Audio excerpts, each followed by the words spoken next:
महाराज दशरथ ने कहा, कौशल्य, यह मेरे विवाह से पूर्व की घटना है। एक दिन संध्या के समय अकस्मात मैं धनुष बाण ले रथ पर सवार हो शिकार के लिए निकल पड़ा। जब मैं सरयू के तट के साथ साथ रथ में जा रहा था तो मुझे ऐसा शब्द सुनाई पड़ा मानो वन्य हाथी गरज रहा हो। उस हाथी को मारने के लिए मैंने तीक्ष्ण शब्दभेदी बाण छोड़ दिया।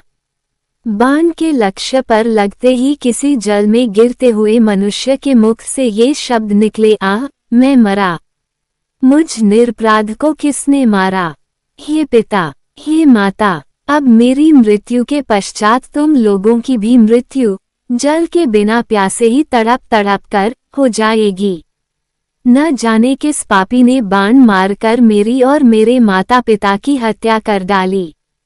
इससे मुझे ज्ञात हुआ कि हाथी की गरज सुनना मेरा भ्रम था, वास्तव में वह शब्द जल में डूबते हुए घड़े का था। उन वचनों को सुनकर मेरे हाथ कांपने लगे और मेरे हाथों से धनुष भूमि पर गिर पड़ा। दौड़ता हुआ मैं वहां पर पहुंचा जहां पर वह मनुष्य था। मैंने देखा कि एक वनवासी युवक रक्तरंजित पड़ा है और पास ही एक औंधा घड़ा जल में पड़ा है। मुझे देखकर क्रुद्ध स्वर में वह बोला, राजन, मेरा क्या अपराध था जिसके लिए आपने मेरा वध करके मुझे दंड दिया है? क्या यही मेरा अपराध यही है कि मैं अपने प्यासे वृद्ध माता पिता के लिए जल लेने आया था? यदि आपके हृदय में किंचित मात्र भी दया है तो मेरे प्यासे माता पिता को जल पिला दो जो निकट ही मेरी प्रतीक्षा कर रहे हैं। किंतु पहले इस बाण को मेरे कलेजे से निकालो जिसकी पीड़ा से मैं तड़प रहा हूँ। यद्यपि मैं वनवासी हूँ किंतु फिर भी ब्राह्मण नहीं हूँ। मेरे पिता वैश्य और मेरी माता शूद्र है, इसलिए मेरी मृत्यु से तुम्हें ब्रह्म हत्या का पाप नहीं लगेगा। मेरे द्वारा उसके हृदय से बाण खींचते ही उसने प्राण त्याग दिए। अपने इस कृत्य से मेरा हृदय पश्चाताप से भर उठा। घड़े में जल भर कर मैं उसके माता पिता के पास पहुंचा। मैंने देखा वे दोनों अत्यंत दुर्बल और नेत्रहीन थे। उनकी दशा देखकर मेरा हृदय और भी विदीर्ण हो गया। मेरी आहट पाते ही वे बोले, बेटा श्रवण, इतनी देर कहाँ लगाए? पहले अपनी माता को पानी पिला दो क्योंकि वह प्यास से अत्यंत व्याकुल हो रही है। श्रवण के पिता के वचनों को सुनकर मैंने डरते डरते कहा, हे मुने, मैं अयोध्या का राजा दशरथ हूँ। मैंने अंधकार के कारण हाथी के भ्रम में तुम्हारे निरपराध पुत्र की हत्या कर दी है। अज्ञानवश किए गए अपने इस अपराध से मैं अत्यंत व्यथित हूँ। आप मुझे दंड दीजिए। पुत्र की मृत्यु का समाचार सुनकर दोनों विलाप करते हुए कहने लगे, मन तो करता है कि मैं अभी शाप देकर तुम्हें भस्म कर दूं और तुम्हारे सिर के 7 टुकड़े कर दूं, किंतु तुमने स्वयं आकर अपना अपराध स्वीकार किया है, अतः मैं ऐसा नहीं करूंगा। अब तुम हमें हमारे श्रवण के पास ले चलो। श्रवण के पास पहुंचने पर वे उसके मृत शरीर को हाथ से टटोलते हुए हृदय विदारक विलाप करने लगे। अपने पुत्र को उन्होंने जलांजलि दिया और उसके पश्चात वे मुझसे बोले, हे राजन, जिस प्रकार पुत्र वियोग में हमारी मृत्यु हो रही है उसी प्रकार तुम्हारी मृत्यु भी पुत्र वियोग में घोर काष्ठ उठाकर होगी। शाप देने के पश्चात उन्होंने अपने पुत्र की चिता बनाई और पुत्र के साथ वे दोनों स्वयं भी चिता में बैठ जलकर भस्म हो गए। कौशल्य, मेरे उस पाप कर्म का दंड आज मुझे प्राप्त हो रहा है। श्रवण कुमार के वृतांत को समाप्त करने के पश्चात राजा दशरथ ने कहा, कौशल्य, मेरा अंतिम समय अब निकट आ चुका है। मुझे अब इन नेत्रों से कुछ भी दिखाई नहीं दे रहा। राम को अब मैं कभी नहीं देख सकूंगा। मेरी समस्त इंद्रियां मुझसे विदा हो रही हैं। मेरी चेतना शून्य हो रही है।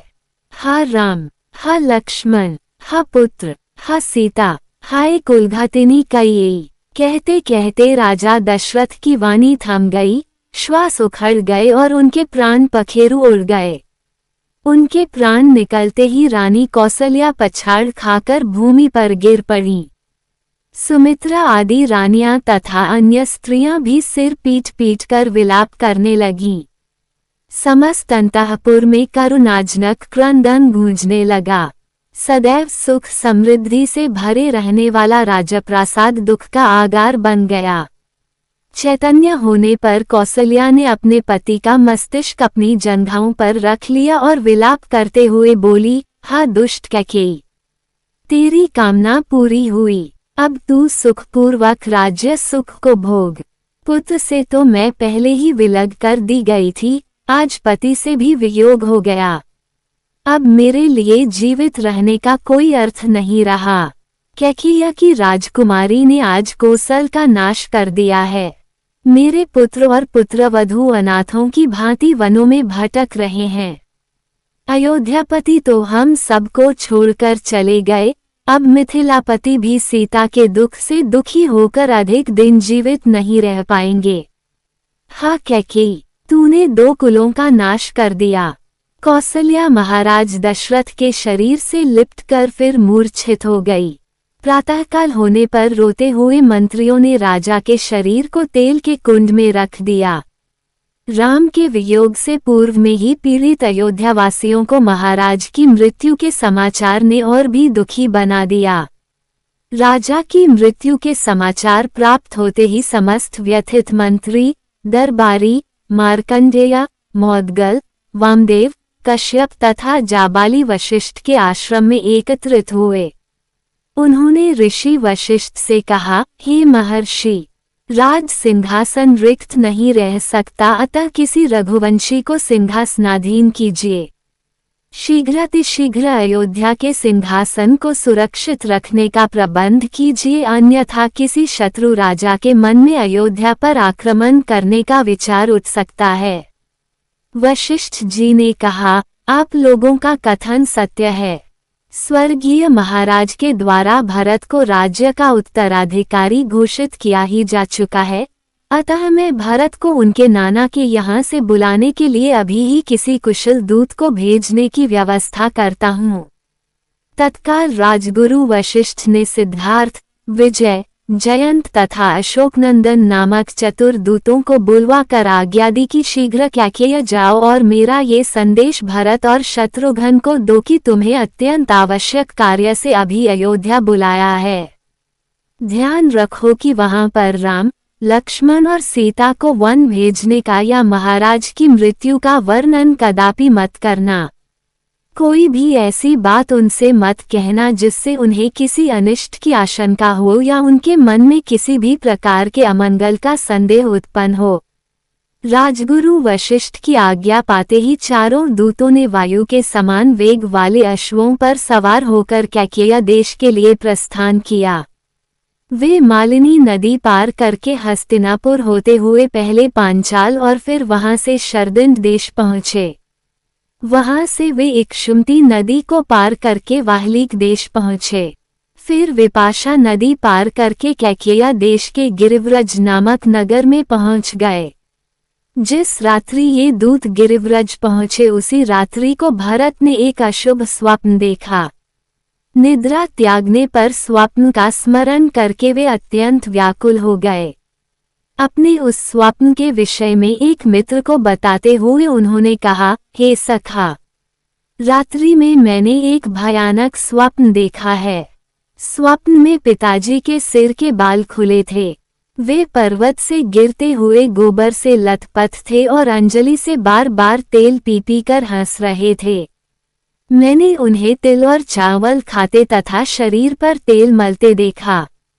इसके बाद मैंने देखा कि सारा समुद्र सूख गया है, चंद्रमा टूटकर पृथ्वी पर गिर पड़ा है, पिताजी के प्रिय हाथी के दांत टूट गए हैं, पर्वतमालाएं परस्पर टकराकर चूर चूर हो गई हैं और उससे निकलते हुए धुएं से पृथ्वी और आकाश काले हो गए हैं। मैंने देखा कि राजा गधों के रथ में सवार होकर दक्षिण दिशा की ओर चले गए। ऐसा प्रतीत होता है कि यह स्वप्न किसी अमंगल की पूर्व सूचना है। मेरा मन अत्यंत व्याकुल हो रहा है। भरत ने स्वप्न का वर्णन समाप्त किया ही था कि अयोध्या के चारों दूतों ने वहां प्रवेश कर उन्हें प्रणाम किया और गुरु वशिष्ठ का संदेश दिया, हे राजकुमार, गुरु वशिष्ठ ने अयोध्या की कुशलता का समाचार दिया है तथा आपसे तत्काल अयोध्या चलने का आग्रह किया है। कार्य अत्यावश्यक है, अतः आप तत्काल अयोध्या चलें।